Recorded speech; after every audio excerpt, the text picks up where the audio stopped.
Assalamualaikum warahmatullahi wabarakatuh.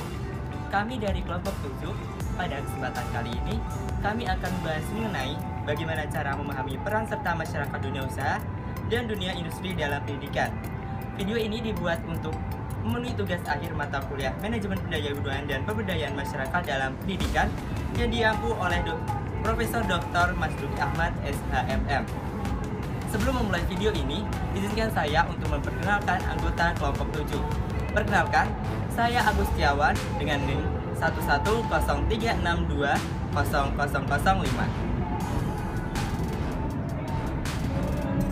Perkenalkan, nama saya Nisanrul Dawahidin dengan NIM 1103620060.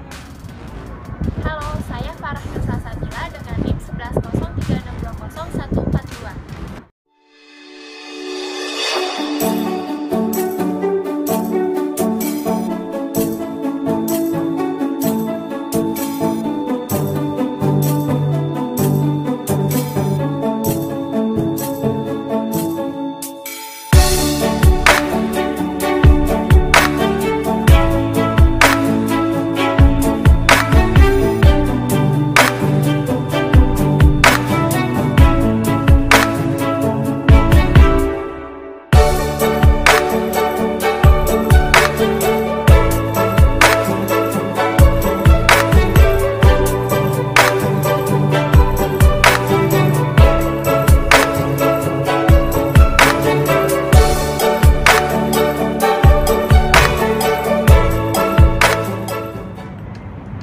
Masyarakat dunia usaha dan dunia industri, Business and Industrial Community, adalah kelompok orang yang terdiri dari pelaku bisnis, pengusaha industri, asosiasi dan organisasi yang terlibat dalam kegiatan ekonomi dan beroperasi di berbagai sektor industri dan bisnis termasuk sektor industri pendidikan.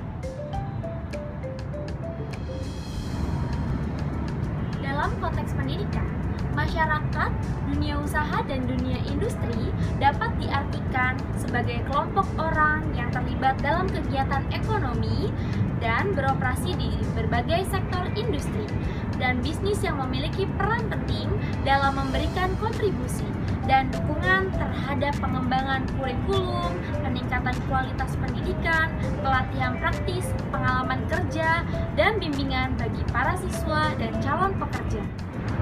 Masyarakat dunia usaha dan dunia industri dapat membentuk dukungan sponsor atau bantuan program-program pendidikan yang bertujuan untuk meningkatkan kualitas keterampilan siswa.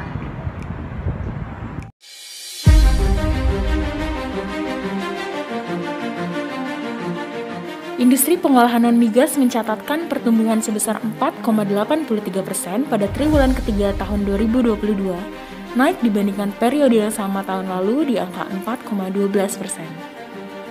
Kementerian Perindustrian terus berupaya menciptakan iklim usaha yang kondusif di tengah kondisi ekonomi global yang tidak menentu.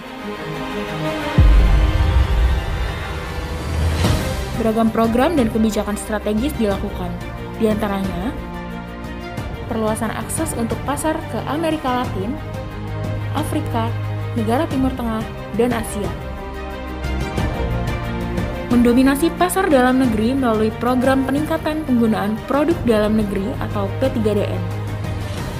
Penguatan daya saing industri dengan kemudahan akses bahan baku, penguatan ekosistem usaha, dan penguatan sistem produksi.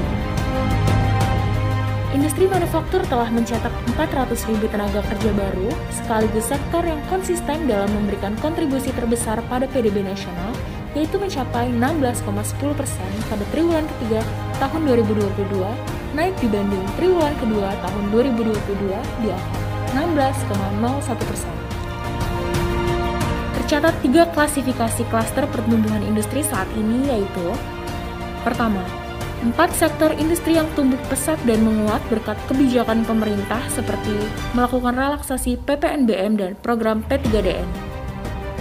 Kedua, industri tetap tumbuh namun melambat dibanding triwulan sebelumnya, karena permintaan dari luar negeri terganggu, tingginya harga bahan baku karena menguatnya dolar, hingga terbatasnya ketersediaan bahan baku, contohnya industri makanan dan minuman.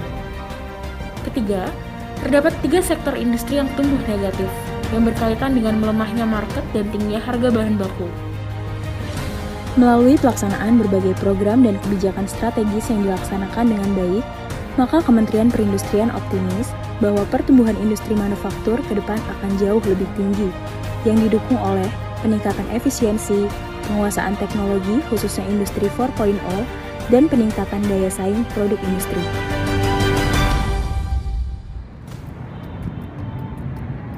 Peran dunia usaha dan dunia industri dalam pendidikan yaitu berperan sangat penting karena mereka memiliki sumber daya dan pengalaman yang dapat membantu dalam mempersiapkan siswa untuk bekerja di dunia kerja.